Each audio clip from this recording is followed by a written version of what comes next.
Yo, yo, yo, it's D.Arthur in the building. I'm talking to you guys today about you have to humble her, make her humble, seed retention. You will start making her humble when you decide to go on seed retention in an indirect and direct way.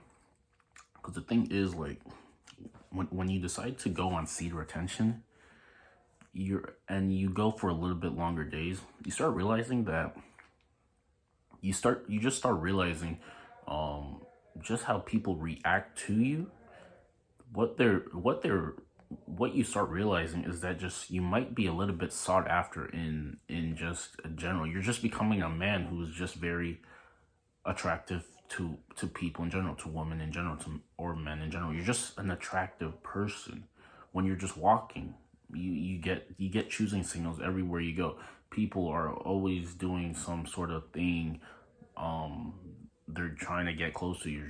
They want to speak to you. They want your opinion on things. You're just becoming very sought after in the marketplace. So you're indirectly, just by you walking and being someone who's sought after, you indirectly already have options just by the person you are. This just tends to become more prevalent when you go and see retention. You just start feeling the aura of people just gravitating towards you, like you're some sort of magnet, and you're just you're a walking tower of very good and positive energy, and people want to tap into this because not everybody has it. Everybody might be in the dumps. So I mean, and let's say if you're trying to attract a chick on seed retention, you have to indirectly show her that you have a lot of options. You have a lot of options indirectly. Maybe you're in a social setting. Instead of just talking to her the whole night, you go around. You're just a social guy, and you talk to every single person.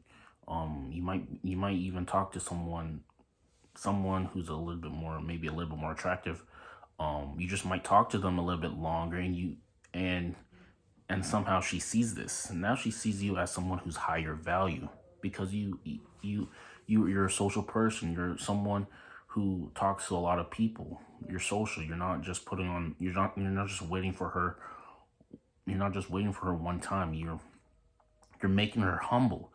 You're making her be on her best behavior if when she's around you, because you're making it seem that you just have a lot of options. You're high value.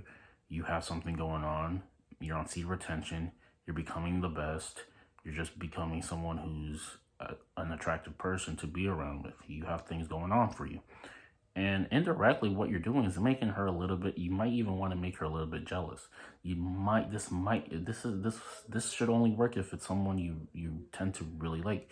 You might want to make her a little bit jealous. You just have to show her, maybe indirectly or maybe even directly, that you're just someone who has options, someone who's high value, and someone who's nonchalant, who doesn't care as much. Because if you can show this, if she sees this, then she's gonna do something in her brain. She's gonna start realizing that I have to probably be on my best behavior when I'm around this person, just because he's high value, he has options, he can be with somebody just an instant.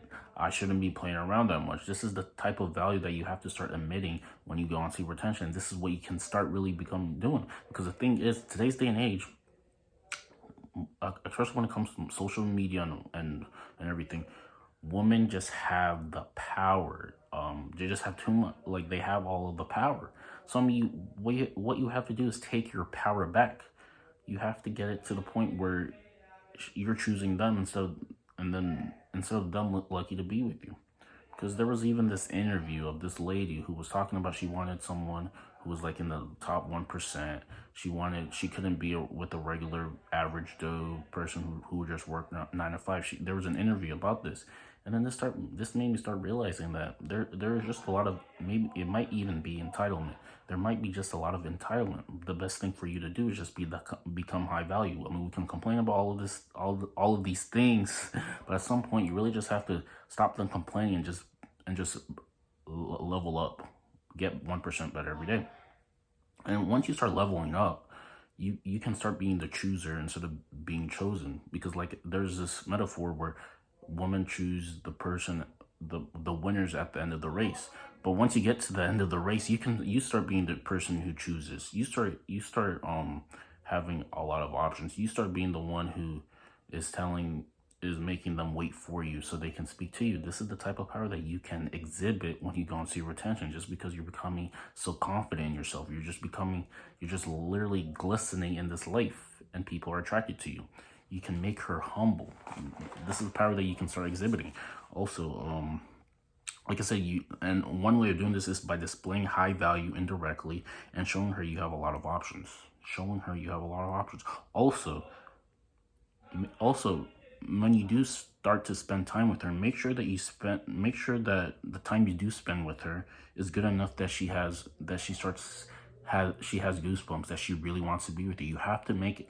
You can't say that to yourself, that you can't make her humble and make her want to be with you all the time if the times that she is with you is not the one of the best things she's ever experienced. You literally have to be that person. Every time she spends time with you, she literally has goosebumps on her. She has goosebumps with she's on her best behavior. She's looking the best she can. Because the type of masculine aura that you're exhibiting is so through the roof, and it's nothing she's ever seen before, that she has no choice but to be on her best behavior, because she's never experienced these type of feelings she has when she's with you. This is how potent you can be. You can really be a transcender. You can really be someone who is sought after in the marketplace. You can be your most powerful and potent version. So and this all comes down to being as comfortable as possible with yourself, and being just effective. Going to the gym. A lot of the things that can help with being the most comfortable with yourself: hitting the gym, meditating, cold showers, practicing your social charisma, looking at people in the eye, just looking aesthetically, looking good. All of this goes hand in hand. And like I said, when you're with her, just make it seem like you're just so confident that you really can tell her anything in one of the most laid back, nonchalant ways. And you have a take it all mentality. You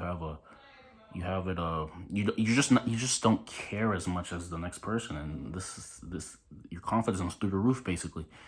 And she finds this attractive, and when you talk to her in a certain way, you're making her get goosebumps. You talk to her in a slow way. You slow down when you speak to her. You're making emphasis. When you talk to her, you're just making emphasis on things. You're pointing things out. You're showing her a new way of perspective on life, and she's feeling every single second of this. So, and she wants more. But once you have her, also, another thing is you're good at storytelling. Once you become good at storytelling, and your stories, what you speak to her are like give her very good emotions, and then make her come down to like really negative emotions, and then it's just an up and down kind of roller coaster thing. You might have her hooked, and now she wants to feel. You want it to get to the point where she literally has a dopamine rush every time she sees you or she's around you. This is how effective you have to be when you're with her. And so like I said, the best way to do this is to put her this thing through validating. You have to validate her at sometimes. Sometimes you might have to ignore her at sometimes. And like I said, you have good, and you're putting her on an emotional roller coaster. The times that she is with you, she really tends to be the best experiences of her life. And when she hasn't heard from you in a couple of days, she starts wondering, like, what is going on? Like, what did I do? Why is he treating me like this? If you can get her to think about you when you're not with her, then you pretty much have her hooked, because this is how the love hormone develops. This is how she really gets obsessed with you. If you can get to the point where every time she spends time with you, she's always feeling very good, and then you can kind of back out and then leave it at that. You can just back out, and then she gets to crave you. Like, she's literally missing you, she gets to crave you, because the way you make her feel when you're with her is literally exciting. Then you pretty much have her. You pretty much have her where you want her to be, and at that point you can pretty much do anything you want with her if that's what you want to do. So I'm going to conclude that today. Like the video, comment, and subscribe. Also, if you have any questions that you want me to answer, make sure you leave a question down below. I will do my best to over deliver with my response to you, and we will see you gladly in the next one. Peace.